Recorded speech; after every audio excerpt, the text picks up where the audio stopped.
Conoceremos lo que seguramente fue una bella muñeca de porcelana, y de eso podemos estar seguros. Pero el tiempo no pasa en vano, y no sabemos lo que pudo ocurrirle, porque parece que algo entró en ella. Los fenómenos paranormales no han dejado de seguirla, y hoy es considerada la antigüedad más malvada de Canadá. Conozcamos la historia de Mandy, la muñeca maldita.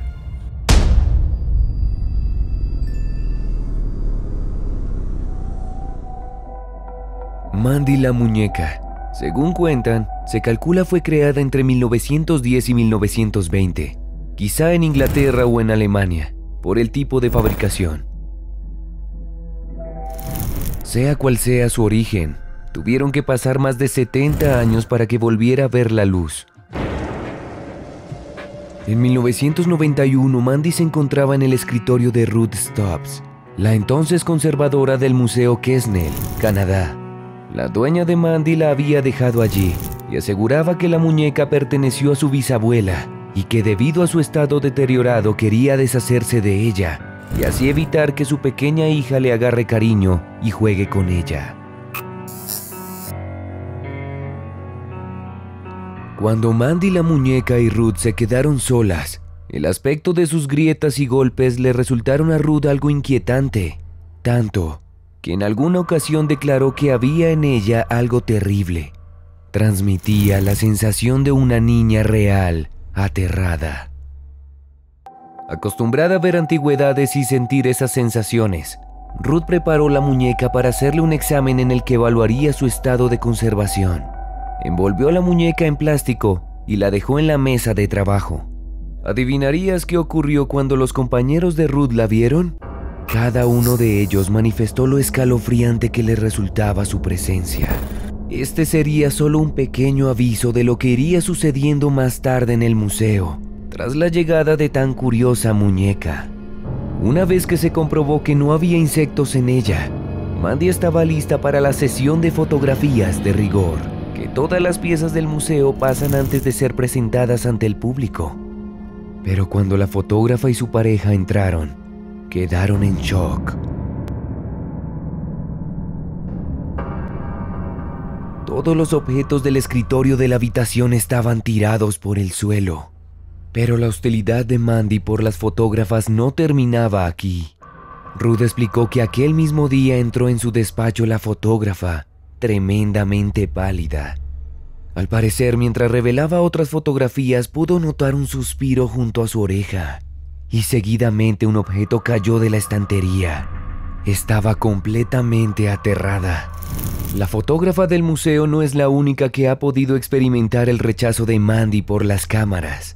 Sea por timidez o no, cada vez que se le intenta hacer una fotografía o grabarla en video, quien está al otro lado de la lente siente como si la muñeca maldita no quisiera ser inmortalizada. Incluso, hay quienes han experimentado errores en el funcionamiento de sus dispositivos, únicamente en la sala en la que ella se encuentra.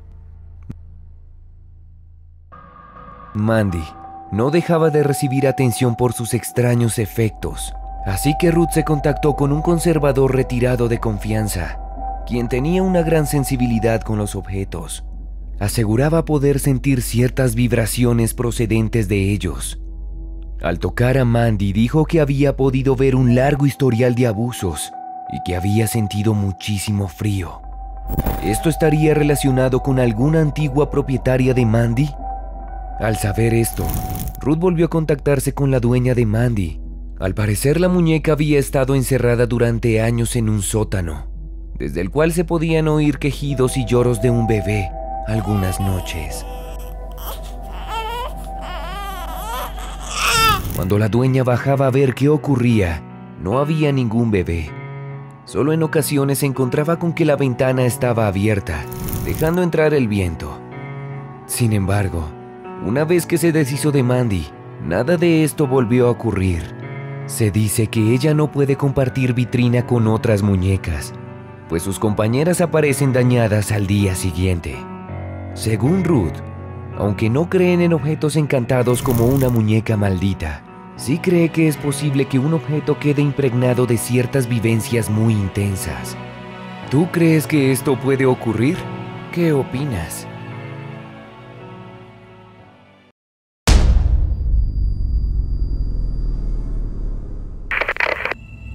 Seguramente cuando vayas a un museo y veas objetos muy antiguos, prestarás más atención. Quién sabe, algún día puedas registrar algo inusual.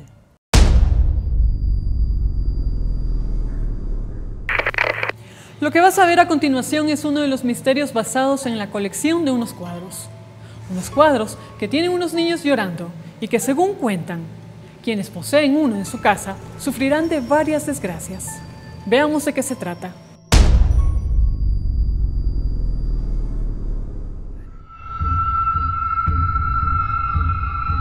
El pintor italiano Bruno Amadio, cuyo verdadero nombre fue Giovanni Bragolin, fue de aquellos pintores que acumuló más penas que glorias, pero dejó un legado realmente terrorífico.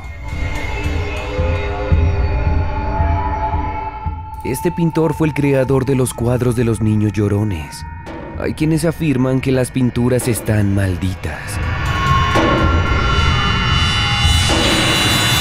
que sus cuadros son una puerta abierta para pactar con el diablo. E incluso, se dice que los que poseen uno de estos cuadros colgando en la pared de su casa están expuestos a sufrir terribles desdichas. Hay muy poca información sobre el pintor, pero lo que es seguro es que vivió en la dictadura de Mussolini y participó en la Segunda Guerra Mundial. Durante esta época se empezó a escribir una extraña y perturbadora historia.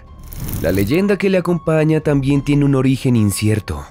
Bruno Amadio, harto de ser un pintor sin éxito y cansado del rechazo de la gente por su trabajo, hizo un pacto con el diablo para poder tener el reconocimiento y la fama que tanto deseaba, sin saber que tenía que dar algo a cambio. Amadio, en un abrir y cerrar de ojos, pintó su famosa colección de los niños llorones. Aquellos cuadros se hicieron en poco tiempo famosos y muy populares, pues eran considerados como un verdadero tesoro. 27 eran los cuadros que conformaban esta colección, donde mostraba la barbarie de la guerra, pero sin embargo, se podía notar en cada uno de ellos algo tétrico.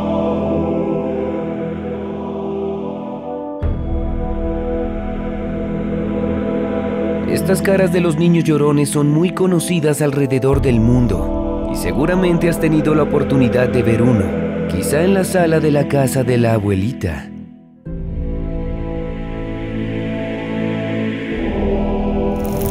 Este pintor se traslada a vivir a España, y es a partir de aquí donde desaparece por completo, y nunca más se supo de él, hasta el día de su fallecimiento.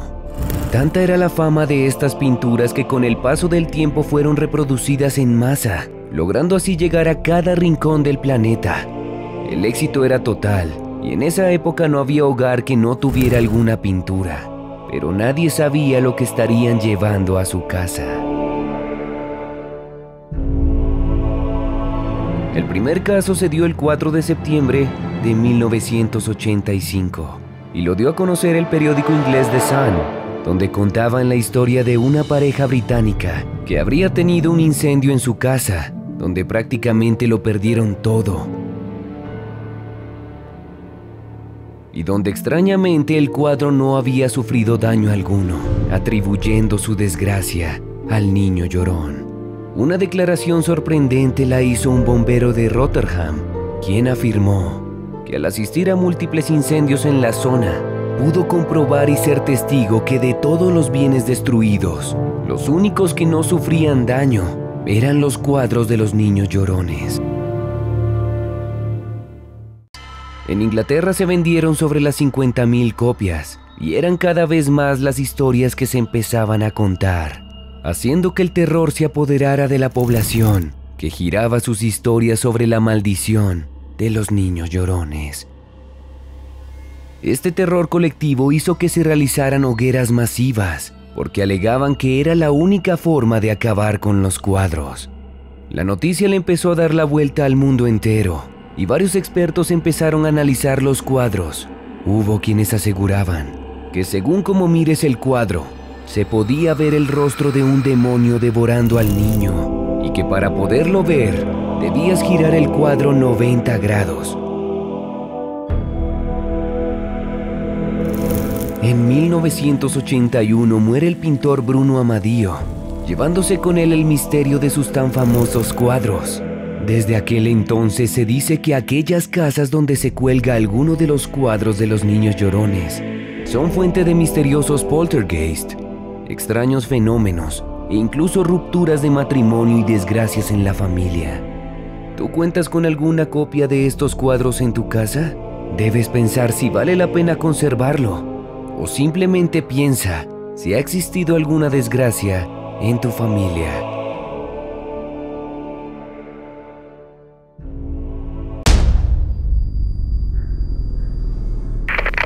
Hoy en día todavía quedan sus cuadros en circulación, y son muchos los que aseguran que en sus hogares suceden hechos extraños, leyenda urbana o cuento.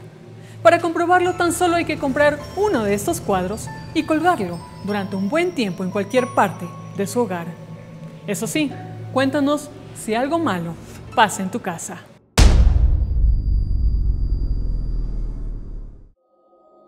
Las víctimas del duende. Antonio Palazón y su esposa abandonan la casa tras varias noches sin dormir. Otra familia vivía en el lugar, y un niño de apenas 4 años de edad de nombre Arturo Grijalva Torre entablaba conversaciones con el duende de la hornilla.